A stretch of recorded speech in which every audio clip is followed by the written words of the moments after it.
आज हम लोग फिजिक्स में न्यूमेरिकल पढ़ेंगे। ये न्यूमेरिकल होगा आपका वैद्युत फ्लक्स तथा गॉस प्रमेय पर आधारित होगा।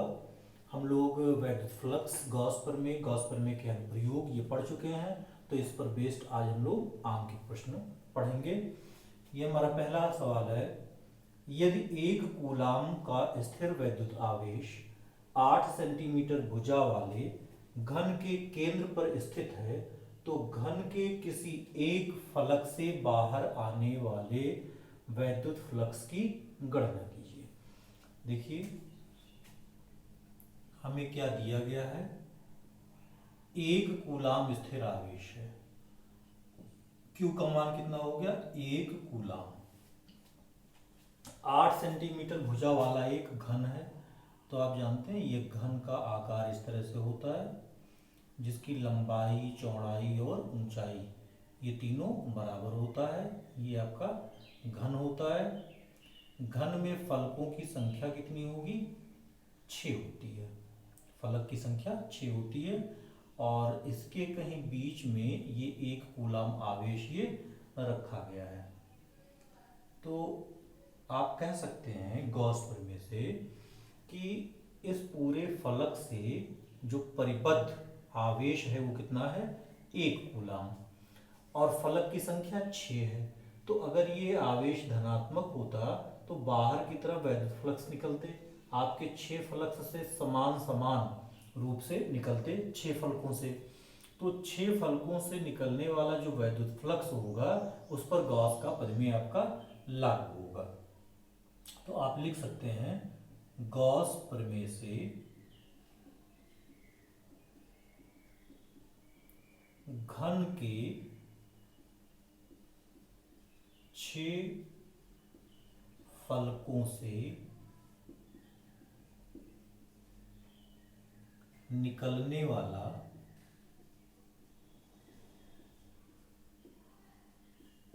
कुल वैद्युत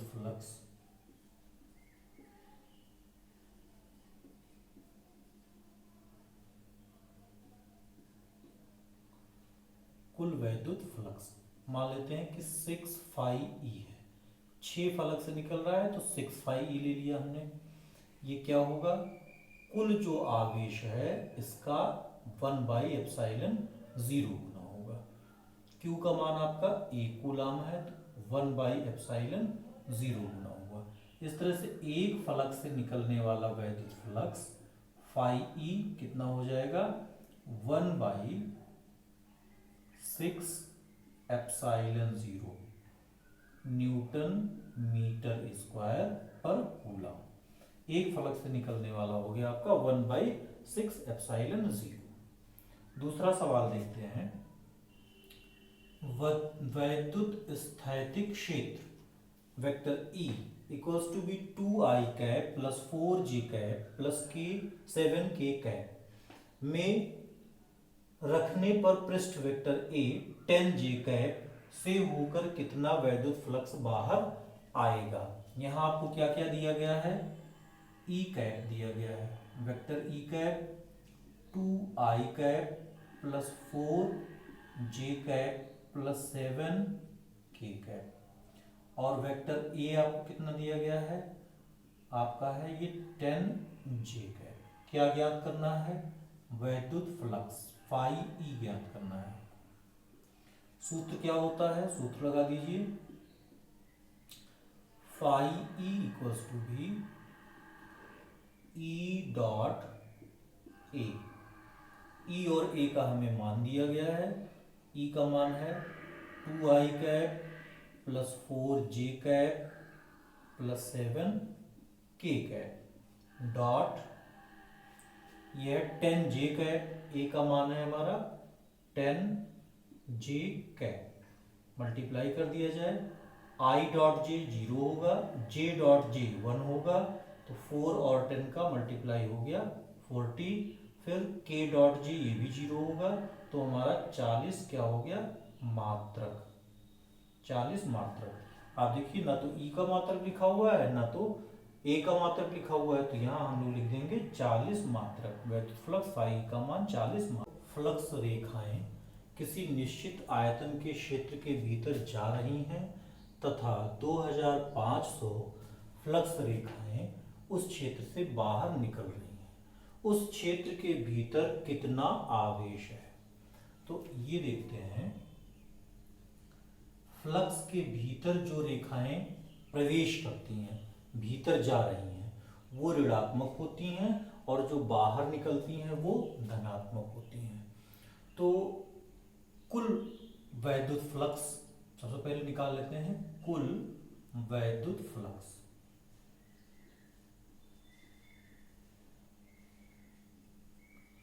कुल वैद्युत फ्लक्स आपका फाई ई कितना होगा?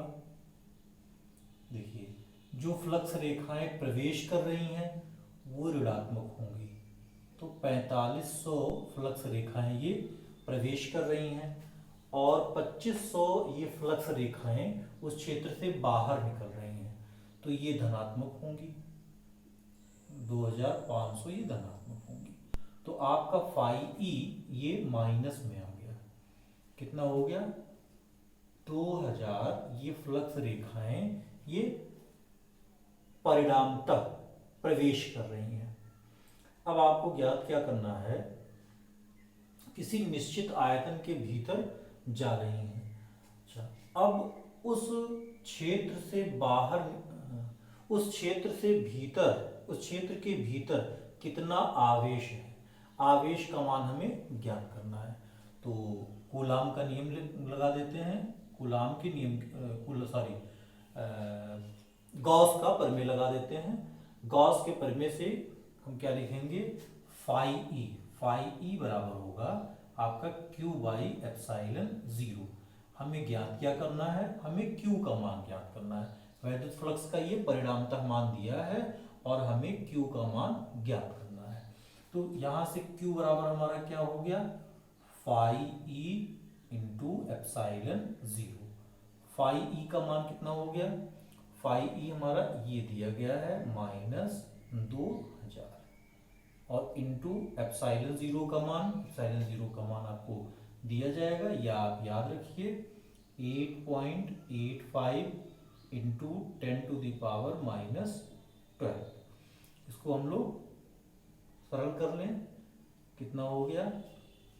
देखिए, ये 2 0, या इसको ऐसे ही रहने देते हैं, 2 से सीधे मल्टीप्लाई कर लेते हैं। 2 × 10, 2 × 16, 1 17, 2 × 16 और 1 17, 2 × 10 0, 2 × 16 1 17, 7 1 और 2 × 16 और 1 17, 2 अंक के बाद दशमलव हो गया और 10⁻⁻12 है और ये माइनस चिन्ह यहाँ लगा दिया और 3 0 होने के कारण प्लस इसके साथ जुड़ गया, तो इंटू 10⁻⁻12 और प्लस ये 3 0, ये आपका +3 हो गया। कितना हो गया? -17.70 इंटू 10⁻⁻9 हो गया। इसको स्टैंडर्ड फॉर्म में लिख लेते हैं, यहाँ लिख दे रहे हैं।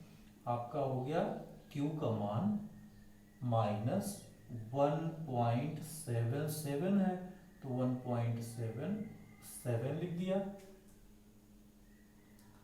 इंटू 10⁻, अब आप देखिए दशमलव बाएं अंक आएगा, एक अंक बाएं तरफ आएगा, तो दशमलव एक अंक बाएं तरफ, एक अंक बाएं तरफ आएगा, तो यहाँ एक धनात्मक घात हो जाएगा। तो आपका 10⁻⁻9 और +1 कितना हो गया? -8, और ये क्या हो गया? कूलाम। तो ये Q का मान आ गया। Q का मान हमें ज्ञात करना था। Q ये ऋणावेशित होगा, क्योंकि फ्लक्स रेखाएं भीतर जा रही हैं, इसलिए Q का मान ये ऋणावेशित होगा। चौथा सवाल देखते हैं। एक धातु की पतली गोलीय कोश की त्रिज्या, गोलीय कोश की त्रिज्या कितनी है? गोलीय कोश की त्रिज्या को हम लोग कैपिटल R से लिख रहे हैं, 0.25 ये मीटर हो गया, तथा इस पर 0.2 माइक्रो कूलाम आवेश है। आवेश का मान कितना है? Q आपका हो गया 0.2 माइक्रो कूलाम। माइक्रो कूलाम को कूलाम में कन्वर्ट कर लें, 0.2 इंटू 10⁻⁻6 कूलम। हमें ज्ञात क्या करना है, इसके कारण एक बिंदु पर वैद्युत क्षेत्र की तीव्रता ज्ञात कीजिए, जबकि बिंदु नंबर 1 कोश के भीतर है। पहला आपको ज्ञात करना है कोश के भीतर वैद्युत क्षेत्र की तीव्रता। कोश के भीतर वैद्युत क्षेत्र की तीव्रता। तो कोश के भीतर वैद्युत क्षेत्र की तीव्रता 0 होगी, क्योंकि ये आपके धातु का गोलीय कोश है और सारा आवेश ये सतह पर होगा, उसके भीतर उससे बद्ध कोई भी आवेश नहीं होगा, इसलिए कोश के भीतर वैद्युत क्षेत्र की तीव्रता ये 0 होती है। कोश के ठीक बाहर का मतलब हुआ सतह पर। कोश के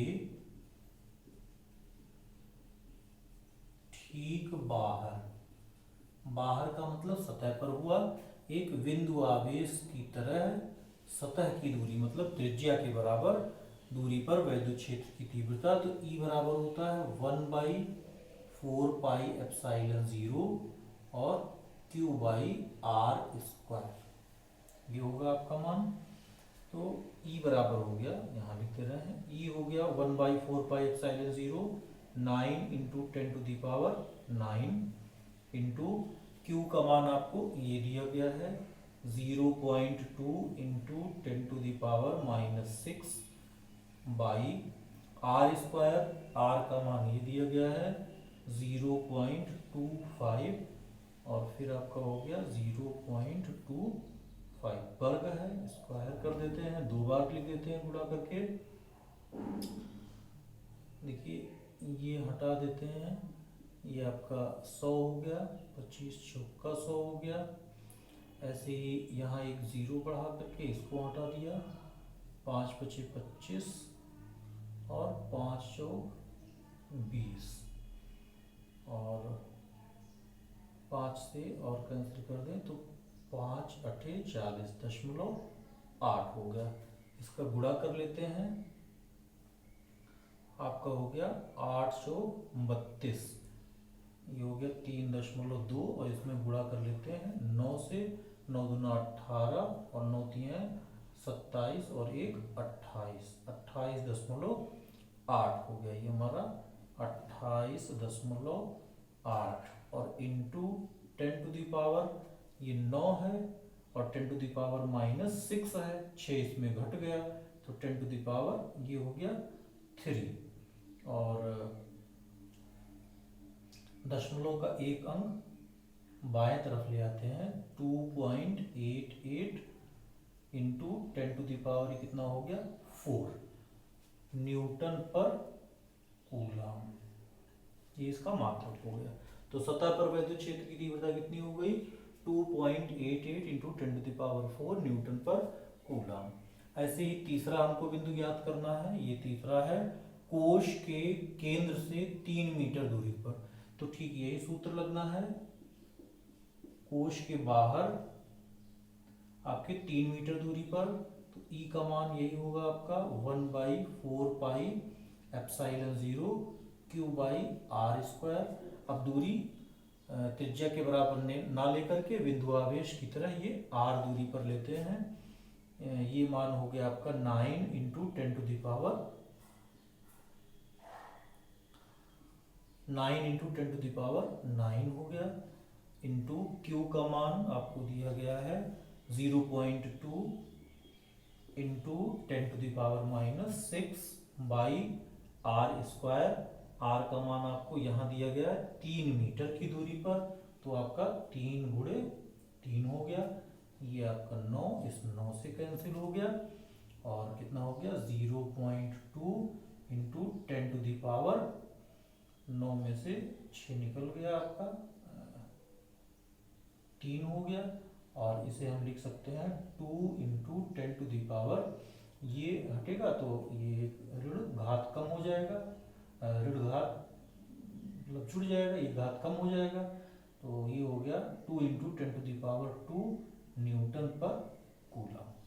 तो ये आपका चौथा। इसे इस प्रकार प्रदर्शित किया जाता है कि vector E equals to be 200 I newton पर कूलम जब x इज ग्रेटर देन 0 के लिए, vector E equals to be -200 I newton पर कूलम जब x इज लेस देन 0 के लिए, 20 सेंटीमीटर लंबाई तथा 5 सेंटीमीटर त्रिज्या वाला वृत्ताकार परिच्छेद का एक बेलन इस प्रकार रखा है कि इसका अक्ष x दिशा में तथा केंद्र मूल बिंदु पर है।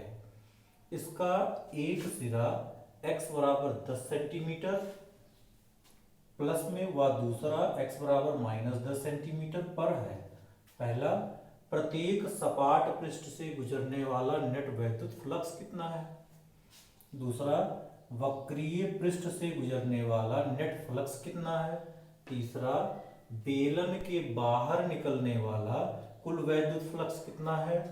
और चौथा है, बेलन के भीतर नेट आवेश कितना है। तो सबसे पहले हम फिगर देखते हैं। फिगर क्या है, बेलन जो है वो इस प्रकार रखा गया है। बेलन की लंबाई 20 सेंटीमीटर, तो 20 सेंटीमीटर लंबाई हो गई और 5 सेंटीमीटर इसकी त्रिज्या हो गई। ये है, इस प्रकार ये रखा गया है कि केंद्र ये मूल बिंदु पर है।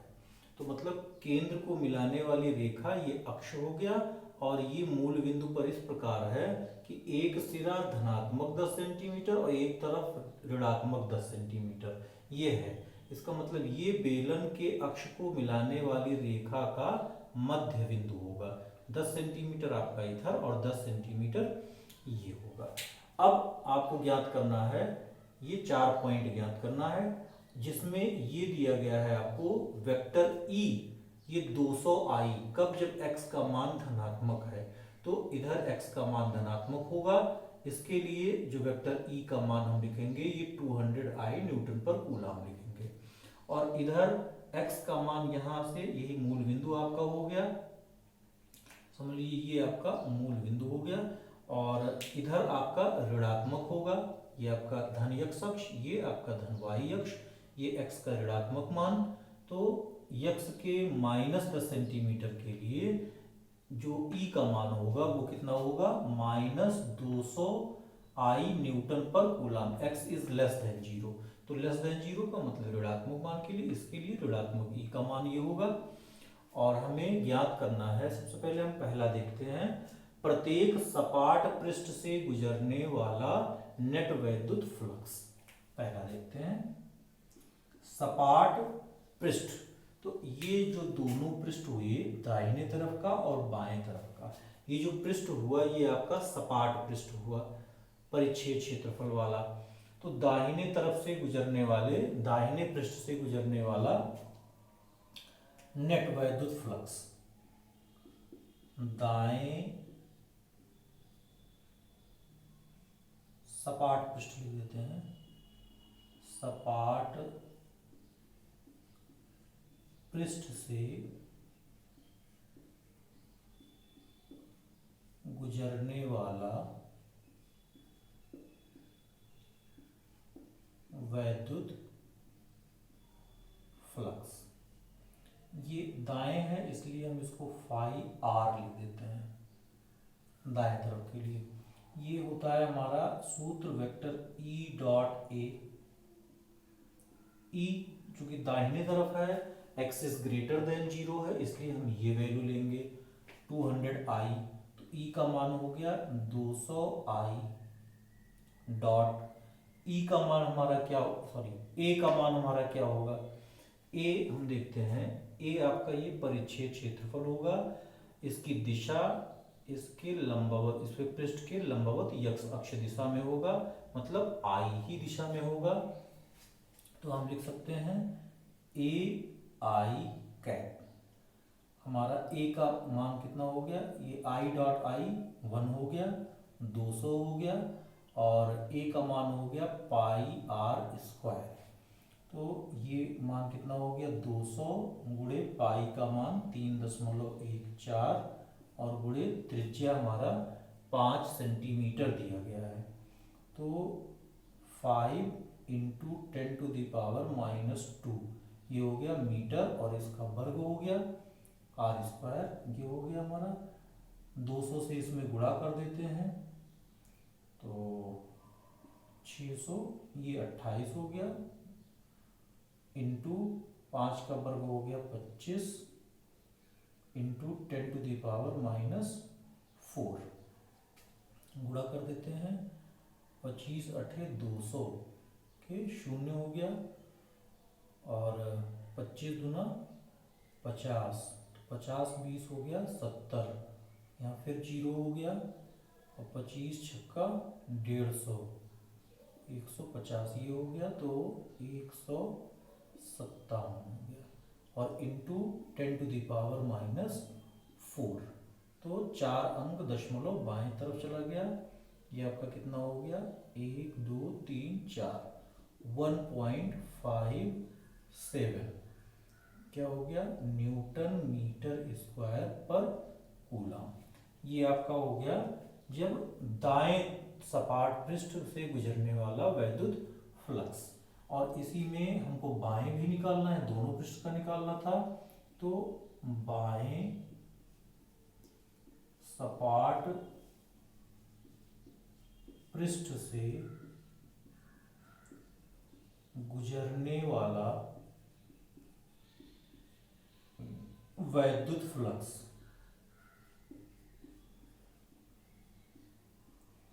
ये वैद्युत फ्लक्स हम φL से लिख दें लेफ्ट साइड के लिए। तो लेफ्ट साइड के लिए आपका x < 0 है, आपका E का मान ये लिखना होगा। सूत्र तो हमारा यही लगना है, वेक्टर E.A, लेकिन मान हमारे बदल जाएंगे। E हमारा हो गया -200I कैप, इंटू A का मान भी इसके विपरीत दिशा में हो गया, तो -AI कैप, माइनस माइनस का तो मल्टीप्लाई फिर प्लस ही हो गया, तो 200I.I आपका 1 हो गया, तो 200A मान तो वही आ गया आपका 200A ही, और A का मान आपका हो गया πr²। तो ये देखिए 200 πr², आप यही मान फिर रख करके सॉल्व करेंगे तो ये मान आपका फिर वही आ गया 1.57 न्यूटन मीटर स्क्वायर पर कूलम। दूसरा वाला देखते हैं, सेकंड पॉइंट है हमारा, वक्रीय पृष्ठ से गुजरने वाला नेट फ्लक्स कितना होगा। वक्रीय पृष्ठ जैसे ये है, इसका ये पृष्ठ वक्रीय हुआ, वैद्युत क्षेत्र की तीव्रता ये है, और अभिलंबवत पृष्ठ जो तल के क्षेत्रफल का क्षेत्रफल वेक्टर होगा वो अभिलंबवत y डायरेक्शन को प्रदर्शित करेगा। इनके बीच का जो एक कोण हुआ वो कितना हो गया 90 अंश। तो वक्रीय पृष्ठ से गुजरने वाला नेट फ्लक्स लिख देते हैं यहाँ, वक्रीय पृष्ठ से गुजरने वाला नेट फ्लक्स, ये नेट फ्लक्स कौन लिख दे रहे हैं φC, कर्व सरफेस से गुजरने वाला फ्लक्स। ये हो गया हमारा वेक्टर E.A, E.A का मतलब हो गया EA cos, यहाँ एंगल हो गया 90 डिग्री, cos 90 का मान 0 होता है, इसलिए ये वैल्यू हमारी कितनी हो गई 0। तो वक्रीय पृष्ठ से गुजरने वाला नेट फ्लक्स हमारा कितना हो गया 0 हो गया, ये नेट फ्लक्स हमारा 0 हो गया। तीसरा है बेलन के बाहर निकलने वाला कुल वैद्युत फ्लक्स। तो बेलन से बाहर निकलने वाला कुल वैद्युत फ्लक्स, तो ये फ्लक्स इस पृष्ठ से निकलने वाला, फिर इस पृष्ठ से निकलने वाला, वक्रीय पृष्ठ से कुछ निकल ही नहीं रहा है, तो सब हम तीनों जोड़ देते हैं। तो तीसरा हुआ आपके वक्रीय पृष्ठ बेलन से बाहर निकलने वाला वैद्युत फ्लक्स, बेलन से बाहर निकलने वाला वैद्युत ये वैद्युत फ्लक्स आपका फाई अगर लिखते हैं तो फाई बराबर क्या हो गया, फाई आर, इस राइट साइड से निकलने वाला पृष्ठ से वैद्युत flux, plus phi L left पृष्ठ से निकलने वाला वैद्युत फ्लक्स, और पूरे हमारे कर्व है ना, इस कर्व सरफेस से निकलने वाला वैद्युत फ्लक्स। तो ये मान है हमारा 1.57, फिर L वाला है मान 1.57 और फाई सी ये है हमारा 0। तो ये मान हमारा कुल कितना हो गया, 7 7 14, 5 5 10 1 11, 1 1 2 1 3, 3.14 न्यूटन मीटर स्क्वायर पर कूलम। ये आपके बेलन के बाहर निकलने वाला कुल वैद्युत फ्लक्स होगा। बेलन के भीतर नेट आवेश कितना है, चौथा देखते हैं। चौथा के लिए हम गॉस का प्रमेय लगा देते हैं। गॉस के प्रमेय से क्या है, कुल फ्लक्स आपका जो फाई ई है, यहाँ आप फाई ई लिख सकते हैं, फाई ई बराबर कुल आवेश का ये 1/ε0 होना है। तो यहाँ से हमको Q का मान चाहिए, तो Q बराबर हो गया फाई ई इंटू ε0। तो Q का मान हो गया फाई ई का मान ये है हमारा, कुल के लिए निकला 3.14, और ε0 हो गया हमारा 8.85 इंटू 10⁻⁻12, और इनका हम लोग मल्टीप्लाई कर लें, ये लगभग ये मान आ जाना चाहिए 2.78 इंटू 10⁻⁻11 कूलम। तो इस तरह से इस बेलन के भीतर नेट आवेश का जो मान होगा वो 2.78 इंटू 10⁻⁻11 कूलम होगा। तो ये गॉस प्रमेय और वैद्युत फ्लक्स पर आधारित कुछ न्यूमेरिकल थे, और इस तरह से ये चैप्टर भी आपका समाप्त हुआ। और अब हम जो आपको पढ़ाए हैं कूलाम के नियम से लेकर के और गॉस प्रमेय तक, इसके जो एनसीईआरटी आपके पाठ्य पुस्तक के प्रश्न हैं वो उसको आप हल करिए, और उसके लिए हम आपको बताएंगे। धन्यवाद।